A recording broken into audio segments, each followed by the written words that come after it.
Hey guys, what's going on? Ando reached out, wanted to have a bit of a chat, have a bit of a discussion on his return to racing and what's going on with him and all that. He's had a lot of questions, a lot of people asking what's going on. So we jumped on Zoom and just had a chat and just started chatting. So podcast sort of starts quite abruptly because Ando was chatting, so I just hit record and we went at it. So hope you enjoy. Hopefully see Ando back soon, ready, roaring to go. And don't forget to like and subscribe. Um, yeah, like we're here at early July, and obviously the accident happened right at the end of January. Um, I'm sitting here, all like limbs intact, everything's been okay for a while, but what has been complicated is, and of course I've learnt a lot about the wrist and the bones and that over this time is, um, had the accident, knocked around a bit, walked away from it, went to the hospital that night. Like a real decent, it was a decent lump in my arm, like the wrist, the right wrist. Um, had the scans at the Mount Barker Hospital that night, like the neck stuff and everything. Okay, looked good. I was pretty impatient, got out of there, and they'd send the scans over to Albury, over to. I went and saw my local doctor the next Monday. So that seems straightforward to me, but so I get over here, do that with my doctor. Um, of course, with any accident, they're doing the CT scan of the body and everything. And it did get shitty. I went into one doctor and they didn't even do a scan on my arm. They were just worried about the body, and I'm like, well, hang on, I'm more worried about like, look at this, But anyway, the scans didn't make it over to New South Wales, right? So I went and got scans again, MRIs, CAT scans with my doctor. And where it doesn't come clear, another week or so goes by with the system, comes back, my general GP, no clear break, right? Like nothing's clear.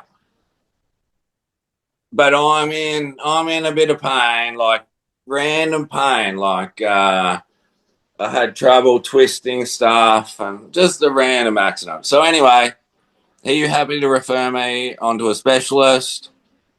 Um, and in the meantime, brace, and it was sore, and just give it time. And um, so I got onto a specialist, went to see him there a month or two ago.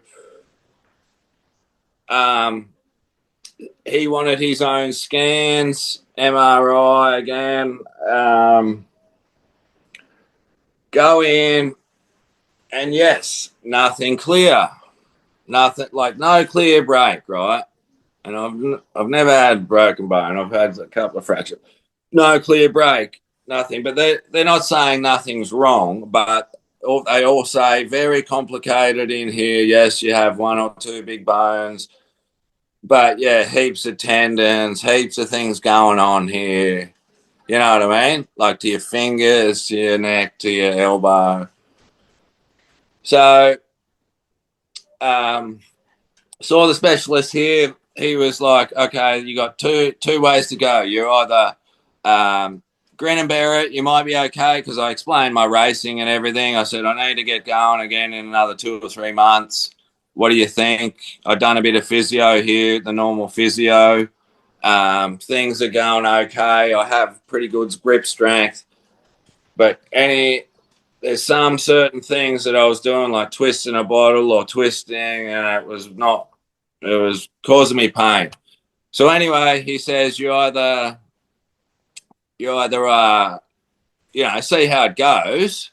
Like you can live life at the moment, but I don't know how you're gonna go on when you're gonna strain it for a while, blah blah blah. Or Yeah. we book you in for surgery. And the way he, like, especially he said, look, me with you, it should be good surgery, keyhole surgery in the top there, day surgery, 3 months recovery, like 6 weeks in a cast, another 6 weeks of rehab. This was about a month ago, 6 weeks ago. I said, okay, mate, let's make it happen. I've got about 2 to 3 months in me. Let's get it happening. But I need to get this surgery happening in the next 2 to 3 weeks. He's like, yeah, no worries. I'll get back to you. Gets back to me. Can't, okay, earliest I can do surgery for you in Albury is on start of August.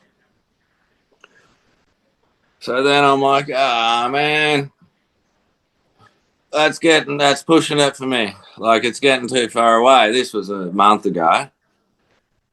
That's getting too far away. He says, I have colleagues in Melbourne. I'll get onto them. So, everything just takes more time than I know everyone. I'm impatient as, but they say I'll get on to him. So 2 weeks goes by, I get an appointment with him. I thought it was for surgery, right? I thought it was for surgery last week. He refers me to him, and then we're reading through the documents about a week before. Because I'm going to Melbourne. I'm driving to Melbourne. We're working out, I'm in fucking hospital for a day. Who's picking me up, all this shit. And then Brooke's like reading that going, I think this is just a consultation.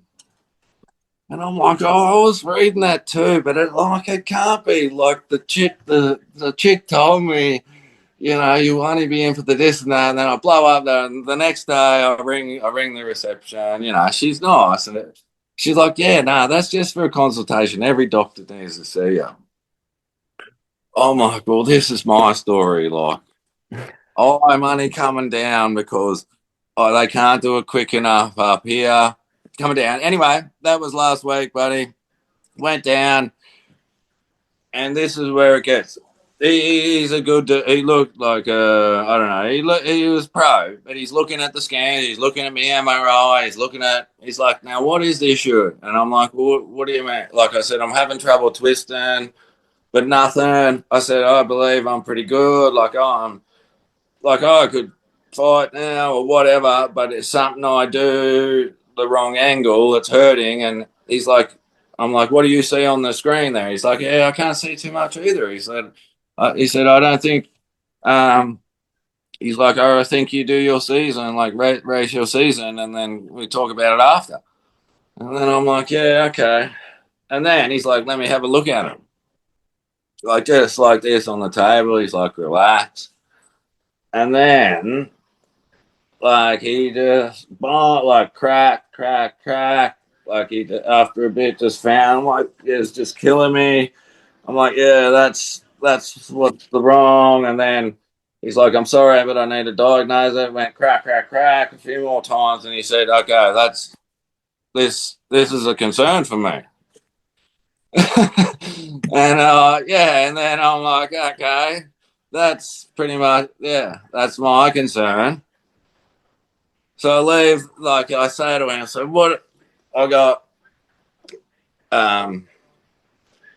so I say, the last doctor said he can do this surgery, keyhole surgery, and I'm back in the game in 3 months. This guy says, I can't do it, keyhole. This seems serious. I have to open you from the bottom. Fucking 2 months or something, maybe now. So anyway, there's a lot's been going in through my head the last 4 or 5 days. I still plan on getting it done. I plan on being Adelaide 500. It's gonna be close. And I was hoping to have a couple of races in beforehand. Like everyone would be saying, like they have, I thought this would be done by now. I thought this would all be out of the way by now. And believe me, I thought so too. And obviously, if it was a clean break like that night, like if I broke my arm that night, they would have put it in a cast. I would have been home in a month, healing. Yeah. And because it hasn't been clear, like, and I'm not. What I mean is, it's no clean break. Like that's what it's turned out.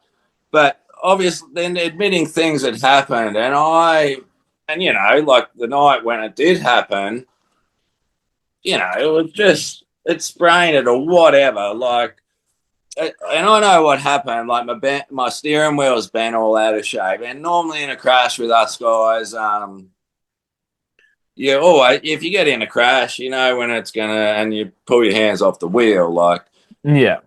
And looking back at it too, it was like, oh, and I could see, you know, I was planning on driving out of it. It was a unique crash where we hit wheels, I guess, and my car like hit into the wall and the fence, and it shot straight up, like, which I swear to God, I felt like both, like my left wrist too, like my thumbs, I felt them like sort of get popped back a bit. But having that hurt me, I believe that's what, like that initial impact is what saved my neck and other things. Like I just believe, yeah, my bad impact was going straight up in the air, which your head's already back on the seat and everything and all that sort of jazz. Um, they checked my neck and everything, and I did have a sore neck, but nothing too bad there. There was actually an old fracture that would have been. But anyway, what I mean is, yeah, what helps you in one regard doesn't. Like I had no major. What I mean, it wasn't the worst impact I've had crashing, is what I mean. But my Yeah. wrist, this one, because I was still hanging onto the steering wheel, it just bent both my wrists back. Yeah. And It now was, I'm no it was, spring chicken, of course. And it was a pretty wild crash. yeah, I look at it too, and like to get away with it like I did, all good. But yeah, yeah, it's me wrist for me, and like I've said, like I'd be back and I'd be racing tomorrow. I would have been racing in 6 weeks or whatever. It's not about being tough or whatever. It's just, you know, I was sore for a while, um, and it's still sore. But I'm trying to take some and that like advice from obviously the professional doctors, and then from me the my sponsors and parents and all people that it's not just about trying to endure it just now. It's like arthritis in the future and all that crap they talk about. But yeah, I'm just worried about getting to this Napa race, and it's always been my concern, and I just wish I was on the better half of it. But that's just summing up what's been going on. Like, and I know everyone sits back and says, "Mate, you had this crash 6 months ago. Um, what's going on?" I don't. There hasn't been a fault in anyone's part. I'm impatient and believe that between doctors, things it could have been a bit quicker, but at the same time, they don't. When there's not a clear, what I've learned is, yeah, obviously early on, like first GP, oh no clear break. When you go for an X-ray, right, no clear break. They don't. MRI is more muscle and everything. That's why you need Yeah. both of them. And when he sees the bone, oh yeah, well, what's the problem? And they know they're not seeing it on the screen, but when they look at you, and then I showed them, I show you want to look at the crash, and they're like, yeah, give us a look at that, and they're like, holy fucking shit, you know, how are you still alive? And so they know what you're talking about. So I'm like, okay, yeah, there's nothing on the screen, but like this is me problem, like, yeah. it's just unique stuff, I guess they get with car accidents, any car accidents, but the confusions come in. Like I've always been pushing to get it done quick, and I wish that I was like a month or two ago. I was like, that's what I was. Yeah, let's go have surgery then. It's just been, and I guess hindrance where I live a little bit. Like you're not in the big city. You don't have the Yeah. surgeon, like a specialist just around the corner. Like I said, I'm not knocking them, but my GP says, I'll get you into the specialist here in a week or two. Yeah, but when you ring them the next day, it turns into a month. Yeah. And a month to see him. And then when I go and see him, he's like, oh man, these scans aren't clear. I want to get my own scans because he's a pro MRI. So go downstairs, go get some more scans, give me a buzz. They'll be in a week. Well, they're in 2 weeks. Another month goes past. It's fucking just the process. Like, I'm impatient as, and it's just, everyone's like, oh, you're just got to. But I know if you got the money up front or whatever, you get into surgery pretty quick and all that shit. If like, I'm not denying, Carson was here and when shit goes down like that, I'm just, obviously through Speedway Australia Insurance, I'm just seeing what they can cover as well. Work's been another story, man. Like, but that's my own personal stuff. Like, as in, what I mean is, right at the end of January, February, when the accident happened, like my bosses had been great, but they give me January off to go racing. I use all my holidays January, right? Yeah. And I haven't been with them for long, but 2 years, 3 years. So yeah, that was the deal. And then I'm back. I'm back early February.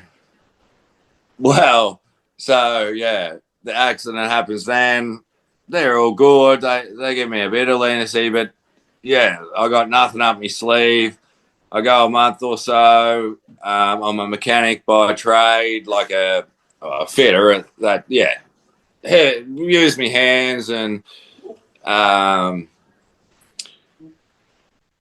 yeah. So a month or 6 weeks went on, and it went like, well, I don't know when I'm back to full duties. They give me some light duty stuff, driving a truck here and there, and which I totally understand. And then in the end, I just said, well, look, I just don't know when I'm going to be back to just swinging a hammer, Yeah. So I've just been winging it the last 6 months. I have plans for the future.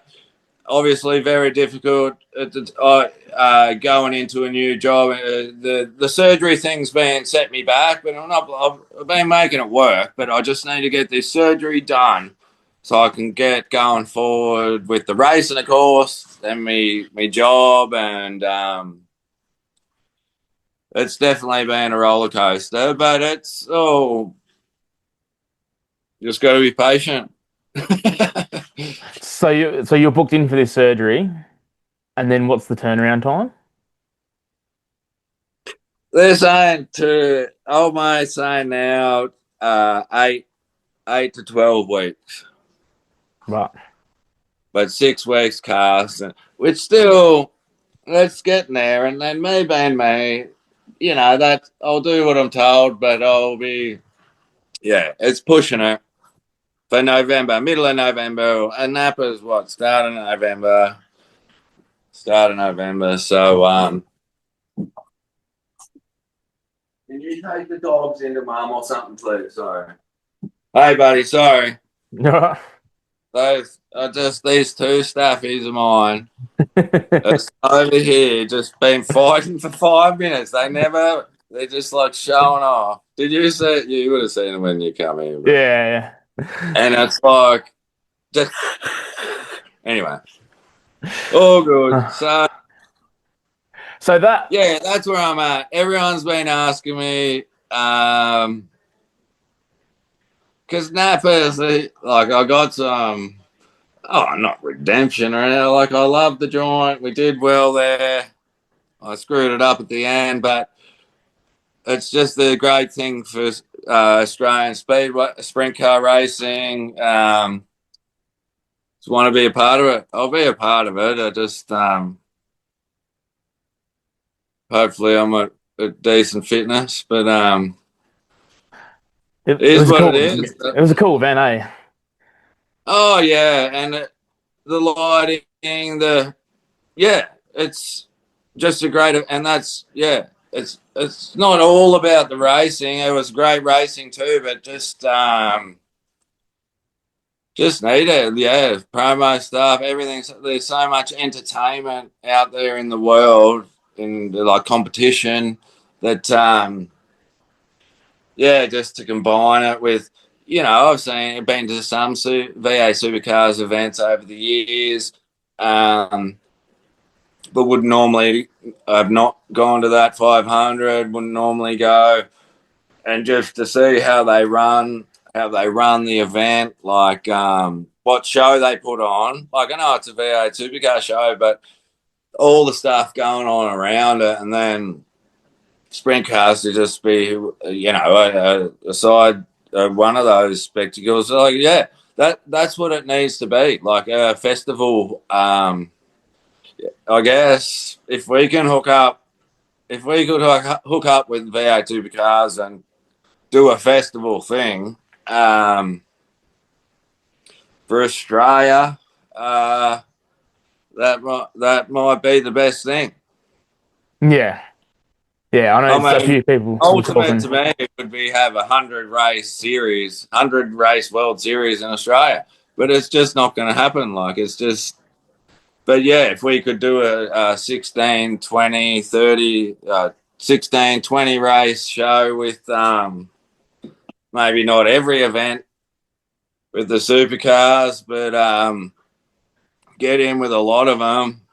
And even if there's local tracks around those events, like hook up with them. But if you have to do man-made tracks, well, from what I've seen in the whole scheme of what V8 supercars and what everyone must invest in those events, like building a dirt track like they did. I know it's still a huge effort and it was a great job, but that can't be that all that expensive. Like, Yeah, it's a oh, it's a weird thing because obviously the 500, all of that stuff's built for that week because it gets put up, torn down, and goes again.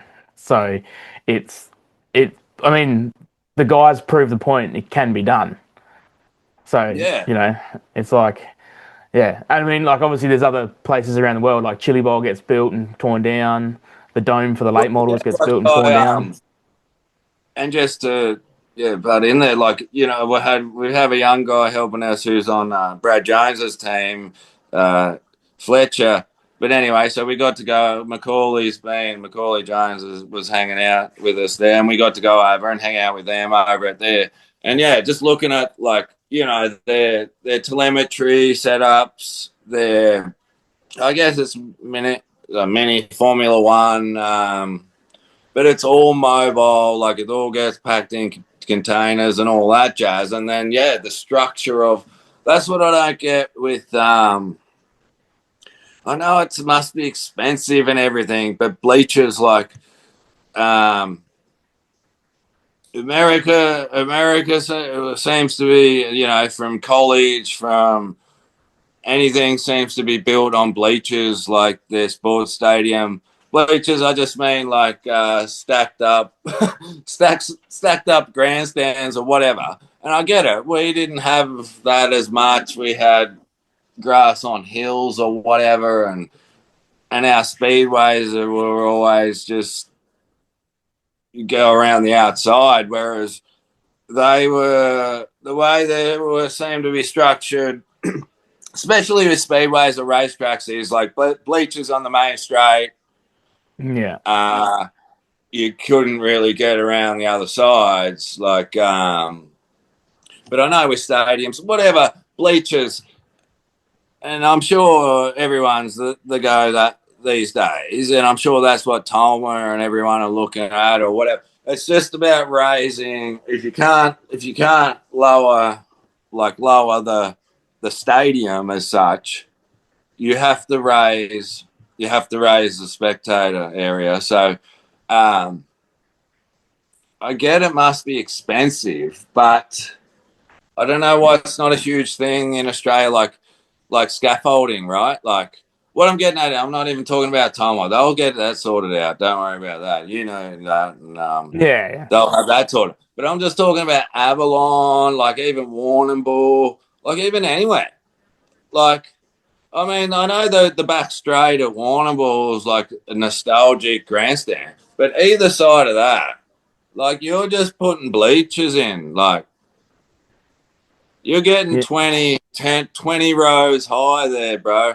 Fucking and the back of that, and the back of that, you're as high as Mount Max. You're fucking up high. You're like bleachers, mate. yeah. I know that Warrnambool's spoken about doing a lot I'll more get the grand. scappies in. I'll get some fucking Kiwi scappies in, mate, and put that shit up that way. Well, I know I'm that. taking half the slice of the tickets of the seats, mate. Well, I know that they spoke about a lot more grandstanding at Warrnambool because a camp chair is 900 wide and a grandstand chair is 300. So for every camp chair that comes into the venue for the weekend, you're actually Uh, missing out on two other seats. yeah. Look, a hill's a great thing. I'm not saying knock out grass hills. I love that old shit too. Like I love that.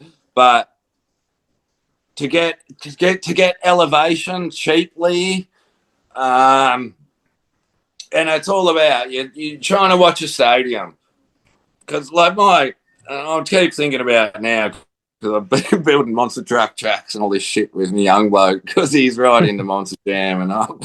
But and look, they're it's not a competition sport as such, but it's still a stadium sport, and it's all about getting the crowd up.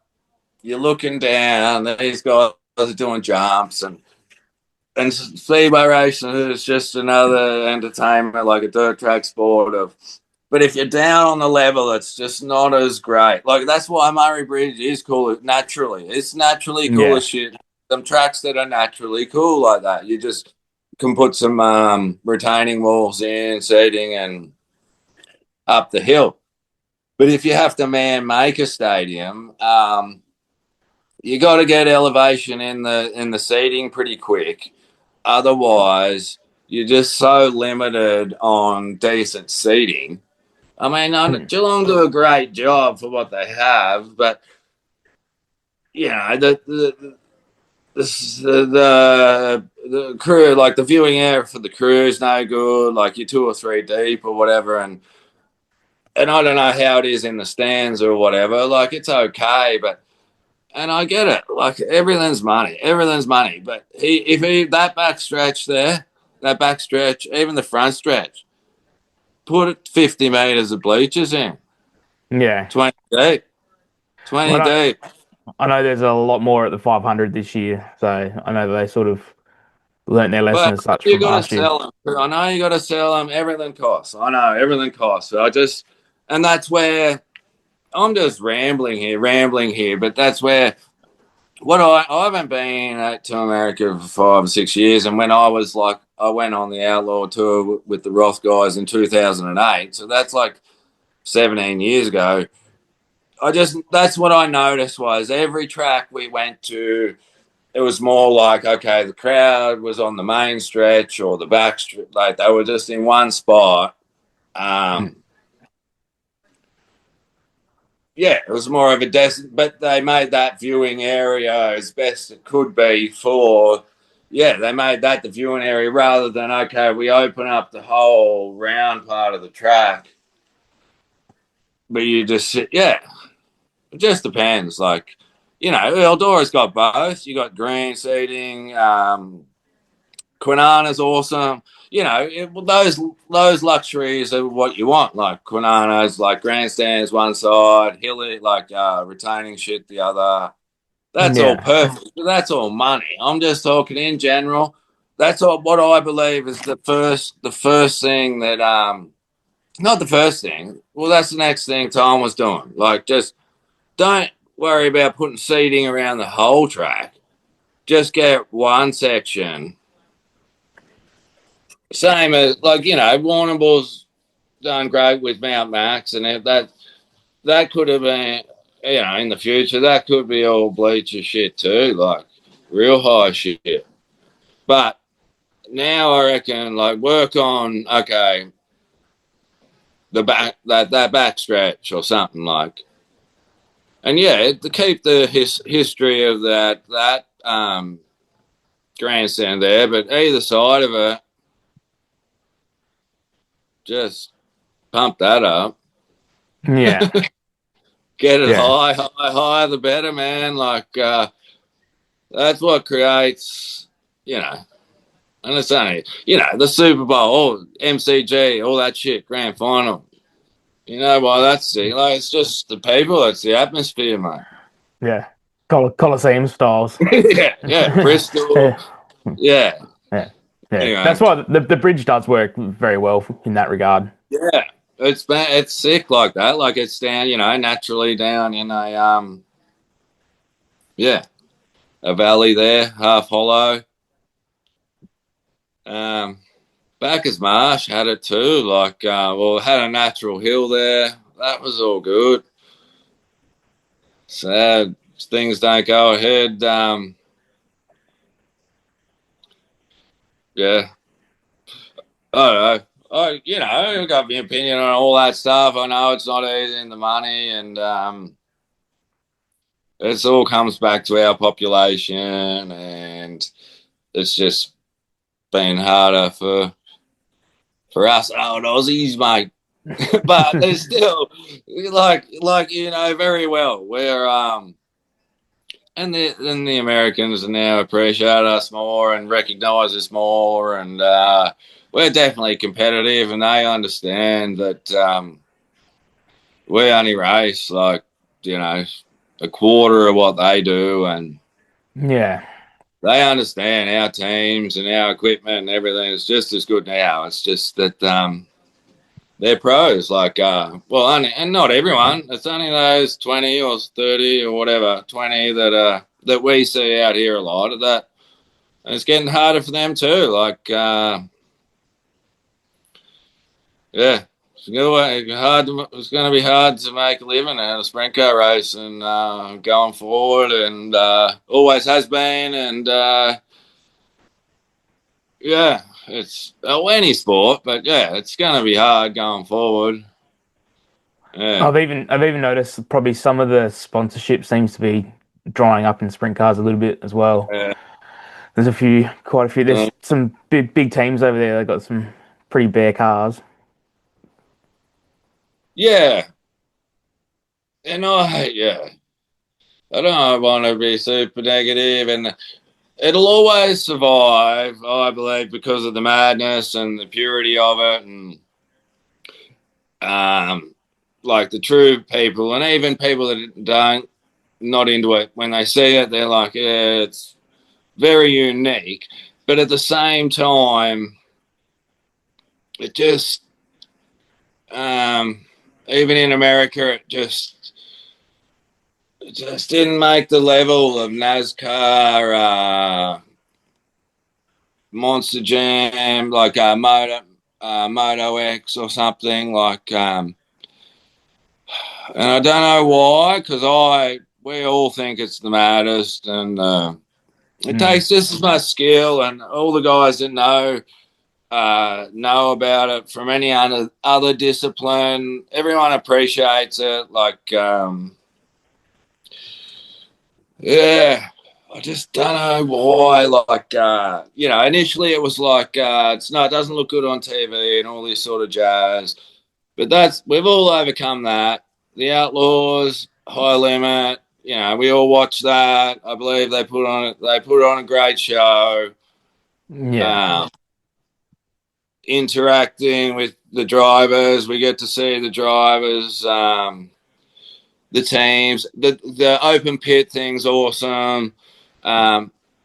I know we all get a little, we all do. I sit there, too many rolling laps, this sort of jazz. But at the same time, they, they're making sure the camera, they're making sure they're getting footage, they're making sure they're getting action, because it's entertainment. Like, and that's what those guys are known too. Like, with Flow and Dirt Vision, as much as it's live entertainment for the people.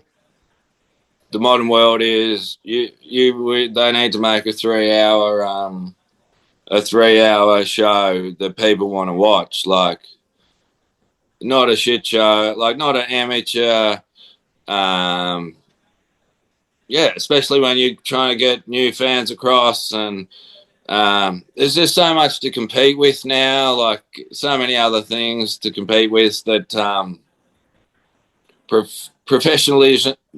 professionalism's huge, and but they're doing a great job at it, and we're getting better at it too. Like Clay Pavue, great job. We're getting better at it, but they're still better at it. Yeah, yeah. It's just always that, But like I they're said, it's just pro. They make a living at it, and I get it. Like none of like it's not your job what you're doing now. Like I'm talking about something that's not my job. Like we're not pros. Like we want to be, and we could be maybe, but we have to do other shit. yeah, yeah. It's always the hope that we'll get there one day, but yeah. I think Being a journalist for sprint car racing in Australia, I don't know if you're ever going to make a living out of it. I can probably definitely say that you won't. But same with me, like, and you be able to say that to me, like, and I don't want to knock other people's hopes, but like making a living, being a sprint car driver and trying to make a living out of it in Australia, like without being wealthy, you need to go to the USA and spend a lot of your time there. That's the bottom line. Yeah. But what I will say is James has been, I believe, the only Aussie that, yes, has not moved his family there. He's put 10 or 15 years in of back and forth, taking Zoe and Mab on the tour when he can. He's done it great while he can, and now it's time to get back home. Whereas Kerry, Brooke, Ian, Skip Jackson, all hats up. You had to move to America. Like there's 2 to 3 months racing here for decent money, as opposed to 9 months there. Yeah. And like you say, when you want to make a living out of it, there's 12 months in the year, so you have to be somewhere that. And I know James made it work, but the visa stuff wouldn't have been easy. And we all know he had dramas along the way. It just would have been through bullshit paperwork, but every second year, and that's what screwed him. That's what screwed him from getting probably. Did he get Rookie of the Year in the Outlaws, or both tours he did? Yeah. I'm not saying it screwed him. J-Max done an awesome job, but both tours he did, I reckon he got screwed at the start of the Outlaw one and then the start of the High Limit one, like just through not being able to, through visa stuff, he wasn't able to be there, and he just, he missed the start of the points, you know what I mean? Yeah. You know what's one funny thing I always think about Australian sprint car racing is there's professional crew chiefs who make a living, but yet there's no full-time drivers. Sure. I Like know. all the big-time drivers that have got big coin and stuff like that, they all still have like regular jobs. I know. Like, And that's what I'm telling my boys, that's for sure. Like, being a mechanic, like as if there's a flip side, man. I know everyone you want to be the driver, you want the glory, you want to make it happen and all that, and yeah, but you're also the guy that goes, like, you're the front man to all research and development too, like, yeah, as in, when everyone's young, we're all looking at everyone going, what's he doing? Oh, he's shitting that. We're not saying, oh, who's setting his car up, and you know what I mean. Like you're just judging off what you see. Yeah. So crew chiefs have become much smarter. And you know, like Dylan's proved that Dylan, but like, yeah, there's money. What I mean, yeah, with the shocks and I guess the equipment, cars, the driving side of it's pretty ruthless. There's only one driver, I suppose. Whereas more avenue, maybe the more spots for mechanics, but I wouldn't say they're plentiful. But if you can get switched on, if you can learn some stuff, smart stuff with shocks, and you got to be good at it, man. Like there's only a few. I know it seems like it might be easy, but those pro crew chiefs are making good money, but I wouldn't say it's easy either. No, no. Like as in, so yeah, 2008. I just went over on Roth car. Shane's Jewel was driving it. Roth 83. I was just a tyre guy. Like we had a shock guy and then bonsai crew chief, and so I just mounted tyres, groove tyres, balanced tyres, and yeah, like there's a role, and they gave me, you know, that was back in the day where a bit of cash here and there, paved me way. I wasn't making any money out of it or anything, but I was living my dream and that's the way I think it is still too. Like a crew chief, a very smart crew chief who's on his percentage can make some decent money, but the other two guys, the tyre guy and the car chief, they're making okay money. They're getting along all right, but they're not getting ahead. Yeah. You're just But living they, a lifestyle. You're living a lifestyle for 4 or 5 years, and then it comes time to okay. Whereas the crew chief, whatever they're on now, like Warner and that, 10, 20%, or the good ones like Dylan might be on 10, 20, but the tire guy and the other guy ain't on. You're just living a lifestyle. yeah. You know what I mean? Even if you won the $1 million, like, you know, or the fucking King's Royal, then that's what sucks. Like, you win the King, you win the fucking everything, man. Like, look at the King now. Where's the King? Mm. Where is he? I know he's Yeah. around. He's doing all right. We won't forget him. But he hasn't, you know, he might have done all right, but he hasn't done good enough for winning 20 world titles. Mm. The cunt should be fucking, he's a king, mate. You just not, you can be the greatest sprint car driver in the world for fucking 20 years. And that's what sucks. At the end of it, like, look at Shots now. Like, remember 5 years ago, 6 years ago, Shots is the fucking king, mate. The new king. Unbeatable. And he's still done it all. But you get to, unless he's been smart as fuck and saved $1 million, or they've done all right. But I just believe the risk we take, and those guys are taking way more risk than we do in Australia on speed and the shit we do. Oh, well, fucking worth way more money than an AFL player. Yeah. I'll tell you straight up, because I'm willing to die out there on the like. Just not. I won't say that to the fan, but I'm just willing to. Anyway, and watching those dudes, because I love it so much. Watching those out, that's what just fathomed me too. On the getting to the Outlaws, watching those guys on hot laps and just straight on the fence, like just wide open. First lap. Just going, what the fuck?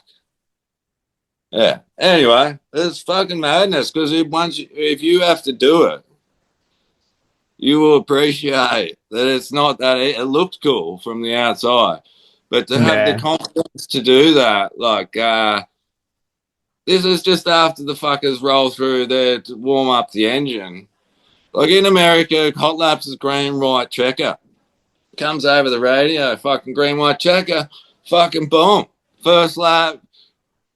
Anyway, it was impressive. I still remember. I know why the Delansky got crowd pleaser. That fucker, him and Joey, straight on the fence, mate. It's impressive shit. Anyway, I came back and was better. I admit, like, I'm just like, these fuckers just hold it flat. But you crash and then you're like, oh, fuck. I better pucker up a bit. But anyway, it's impressive. Like, what am I, I'm hamming it up, but you never, sprint car drive, those outlaw guys are the baddest race car drivers in the world. Like, Oh yeah, for sure. and it's Yeah. proven it's getting better now with Larson and everyone. It's been great. Like, but they're the most versatile. Like a dirt track racer. I'm not saying he'll be the best gear shifter, but he's gonna be pretty good. Yeah, this is so much changed about a race. Compared to someone else coming from, I mean, Verstappen might get going in a sprint car, but it's just you're just fucking not gonna be good at it. It's just that sport. You just can't be fucking good at it. No one will come in and win the Knoxville Nationals in the first year. They just won't do it. Mm. Yeah. If you're get fucking Verstappen over, get all those Formula One, Hamilton, give him 2 weeks practice. Give him 2 weeks practice just with the pros and fucking say, okay, here we go, qualifying. This is the Knoxville Nationals. Let's see who wins it. Like, he ain't gonna fucking do it, man. Like, I know how good Larson was and everything, like, but it's just, it would have taken 5. He was racing dirt track since he was 12, and it's just that sport. And I love, like, that's what I'm so hardcore about. Like, I just love saying, okay, motherfucker, let's see you do it. Yeah. Because there's so many people, mother, okay, man, you're the greatest at this, you're the greatest at that. Like, this is a sport that takes so much practice. It Yeah, and just, that's just the one. Like, we don't get anywhere near the lap time that they get either. yeah. Like, It's just confident, yeah. Like living and breathing it. And yeah. Because like I say, I grew up watching me dad doing this, not much racing go-karts, this and that. But being a young cocky kid, I'm like, fucking give me a go at this shit. Like, just watched it so much. I'll fucking be able to do this. Like, I was pretty. Me natural sports skills were always pretty good at everything. I'm like, but it knocked me down. Like I had reflexes and everything to do it, but it's so fucking unique. Sitting in the car, yeah, like you can't, you got to do it. And then, the first, and then they all say the first, like, start up, all that jazz rolling around. It's like, oh, everything's falling off, this and that. And then, I could go on for ages. And it's opposite. You got to hold it flat. Like, when you get in trouble, you're meant to fucking just give it more gas. And whereas bitumen racing and all that, it's just completely different. But anyway, that's why I'm still in awe of the good guys that don't make mistakes because, 30 lap, like when people say, oh, how long's your big race and shit? And I'm like, oh, well, main race is 30, 40. Oh, fuck, that's pretty easy. And yeah, you try not make a mistake out front or try not make mistakes in 30 laps driving a sprint car. Like, it's not that easy. mm. But from the outside, I know you're watching. Oh, what the fuck are you doing? Oh. But anyway, I've been lucky enough to win a few. yeah, I wouldn't say I'm too old, but I'm 44 now, man. I'll be 45 at the end of the year. Um, I still feel pretty young, but I know the body's not as young. But um, I always feel 50s are pretty solid. I reckon I got five. Or I just want to, like everyone always says, like my dad did. I want to be competitive till the end. Like I don't just want to float around. As long as you're picking up a win here and there for a year or two. Like my young blokes are a ways off. Like I said, Ollie's 8. Eli's just turned 3. I don't know. That's a ways off to be worrying. I don't know if I can make it that long, but I love the sport and all that. So I got another 4 or 5 years left in me. Who knows? But As soon as the want, as soon as you lose the want for a win, that's probably when you know it's time to pack it in. yeah, yeah, it is. And everyone wants different things. Everyone different stages of their career.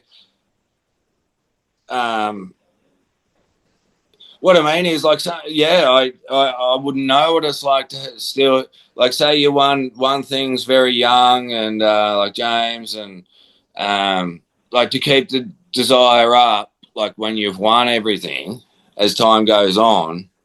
Yeah, I'm not in that position. Like I've always, I've come from when I was a young bloke and all that.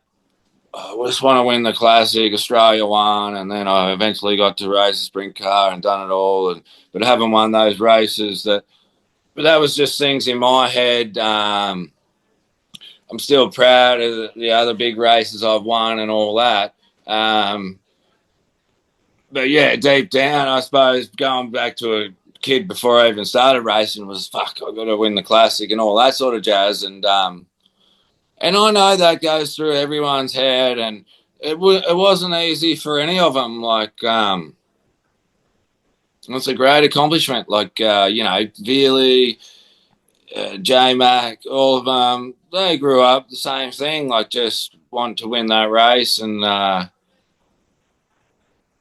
yeah, just it's just not easy for anyone. But to achieve it, great achievement, and but for someone like me, I guess that's what keeps inspiring me.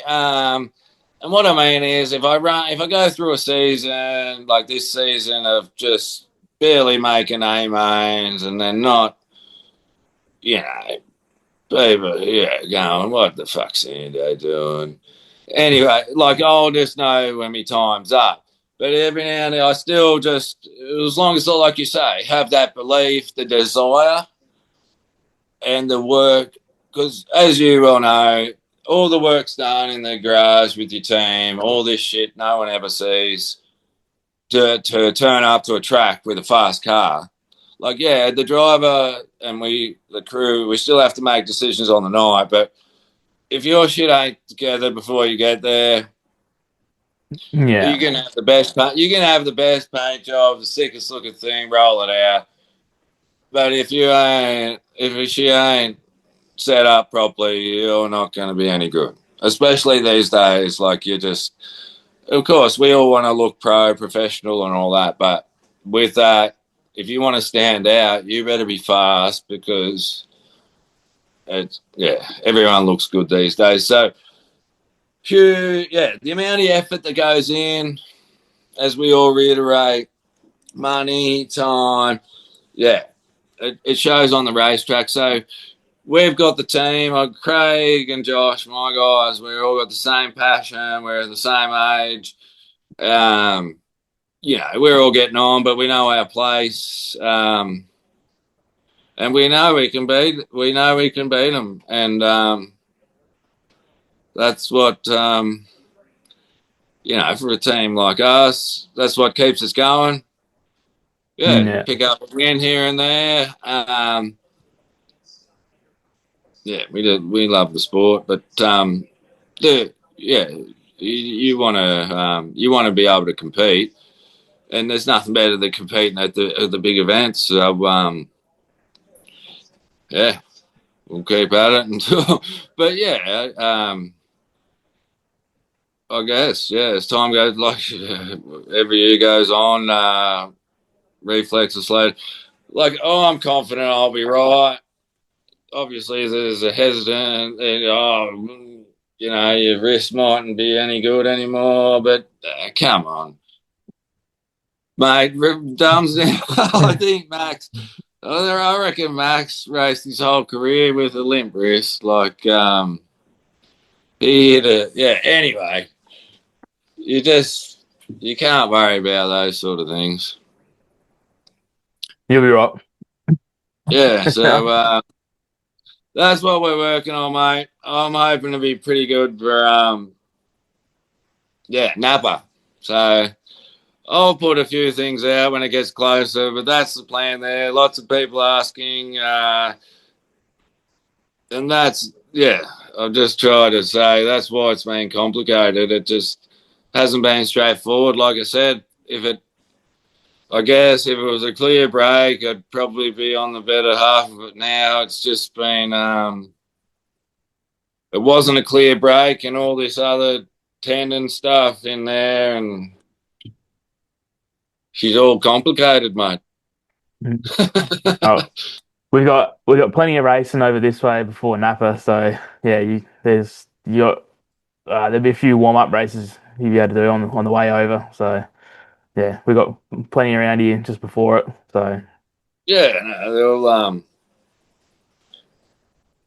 I'm a couple of months off, but like I said, if I was hoping to be going prior to that, but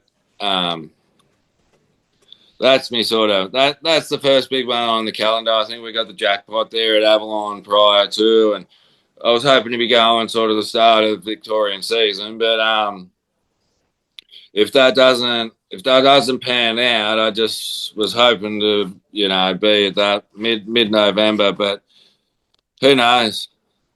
I might be right in a couple of months. Who knows? right, Anyway, that's where I'm at. I'll be back. The 37's not parked up yet, mate. She'll be back. I think we'll leave it there. What a way to end it. Yeah. All good. See you at the Speedway soon. Appreciate your time, Ando.